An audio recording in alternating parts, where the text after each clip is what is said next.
వృషభ రాశి వారి ఫలితాలు ఎలా ఉంటాయి అంటే, జనవరి 14 వరకు రవి అష్టమ రాశి సంచారం, 21 నుండి కుజునికి 2వ రాశి సంచారములు జాగ్రత్తగా పాటించవలసిన అంశాలు. మౌనమునకు పెద్దపీట వేయండి. అవసరములను సమర్థించుకున్న ఆదాయాలు ఉంటాయి. మిత్రులు తాకిడి పని భారమును పెంచగలదు. అంకిత భావంతో పొగలేకపోతే అదనపు చెల్లింపులు చేయవలసి ఉంటుంది. మనస్తాపమున యంత్రవాహనాదులతో జాగ్రత్తగా తప్పనిసరి చేయాలి. అలాగే ఫిబ్రవరి వచ్చేసరికి గ్రహ సంచారంలో మార్పులు చేత అంతంత మాత్రం ప్రయోజనాలు ఏర్పడతాయి. కుటుంబమును ఎవరి తీరుగా వారిదిగా ఉండగలదు. వృత్తి ఉద్యోగాదులు యందు అంకిత భావాలతో వ్యవహరించుకోవాలి. బంధుమిత్రుల వ్యవహారాలతో లౌక్యం మౌన బాట మంచిది. అవసరమును సమర్థించుకున్న ఆదాయాలు ఉంటాయి.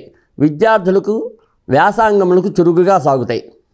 మార్చి వచ్చేసరికి కుజేతర గ్రహాలు ప్రయోజనం ఇచ్చేవి అగుడిచే అనుకూల ఫలితాలు ఉంటాయి. పట్టుదలను చూసి అనుకున్నవి సాధించుకోగలరు. భాగస్వామ్యయుతంగా నూతన వ్యాపారాలను తలపెట్టుకోగలరు. అనారోగ్య భావనలు తగ్గగలవు. విద్యార్థులకు నిరుద్యోగులకు అనుకూల సమయం. సాహస కార్యాలకు కూడా దూరంగా ఉండాలి. అంటే సాహసాలు చేయకూడదు, దూరంగా ఉండాలి. ఇది అంటే రోహిణి నక్షత్రం వాళ్ళకి, మృగశిర నక్షత్రం వాళ్ళకి, కృత్తికా నక్షత్రం వాళ్ళకి, వీళ్ళ ముగ్గురికి కూడా ఇది పనిచేస్తుంది. వీళ్ళకి ఈ వృషభ రాశి వారికి రాజపూజ్యం 7, అవమానం 3. అలాగే ఈ సంవత్సరం ఆదాయం 2, వ్యయం 8. రేపు మార్చి వరకు, మార్చి నుంచి మళ్ళా నూతన సంవత్సరం ఉగాది వస్తుంది కాబట్టి ఈ 3 మాసాలు ఈ విధమైనటువంటి ఆదాయాల్లో ఉంటారు. అలాగే మరి కృత్తికా నక్షత్రం 004.